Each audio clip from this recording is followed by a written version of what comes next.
Hi students, today I am going to start with the 12th paragraph of the chapter 4, A Truly Beautiful Mind. Einstein's new personal chapter coincided with his rise to the world fame. विश्व प्रसिद्धि में बढ़ते जाते Einstein का नया personal chapter भी उसी वक्त स्टार्ट हुआ। In 1915, he had published his General Theory of Relativity, which provided a new interpretation of gravity. 1915 में आइंस्टीन की general theory of relativity published हुई, which provided a new interpretation of gravity, जिसमें एक नया एक्सप्लेनेशन ग्रेविटी के बारे में बताया गया था। An eclipse of the sun in 1919 brought proof that it was accurate. 1919 में सूर्य ग्रहण जब आया था तो वो इसका प्रूफ था और जो कि बेहतरीन तरीके से एक्यूरेट था।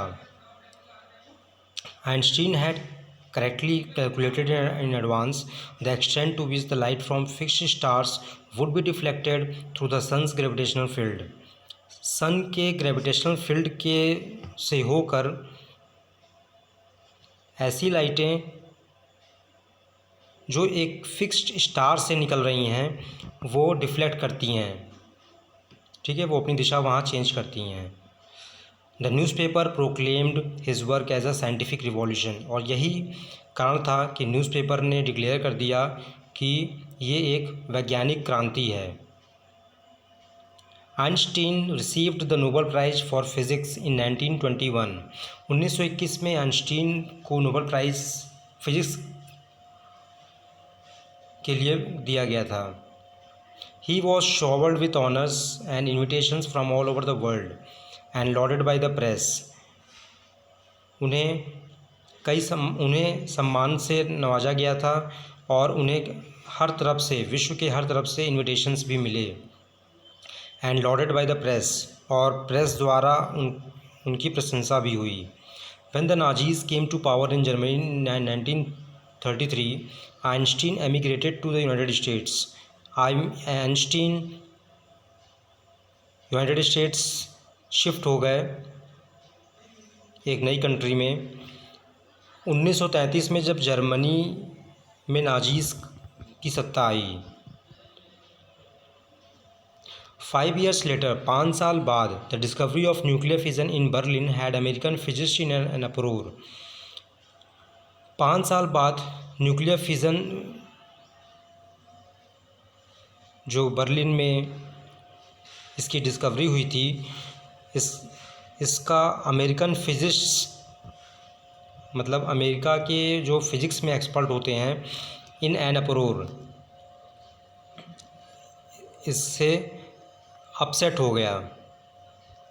मतलब 5 साल बाद जब न्यूक्लियर फिज़न बर्लिन में डिस्कवर हुआ था, इससे अमेरिकन फिजिस्ट जो अमेरिका के फ़िज़िक्स के एक्सपर्ट थे उनमें बहुत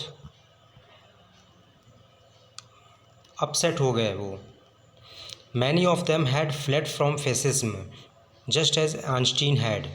आइंस्टीन की तरह ही बहुत से लोग फेसिज्म से भाग गए। फेसिज्म मीन्स होता है निरंकुश शासन।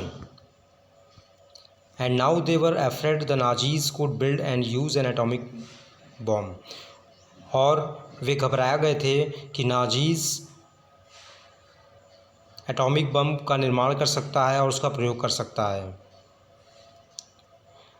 Eight the urging of a colleague के रिक्वेस्ट पर Einstein wrote letter to the American president Franklin D Roosevelt on 2 August 1939 in which he warned.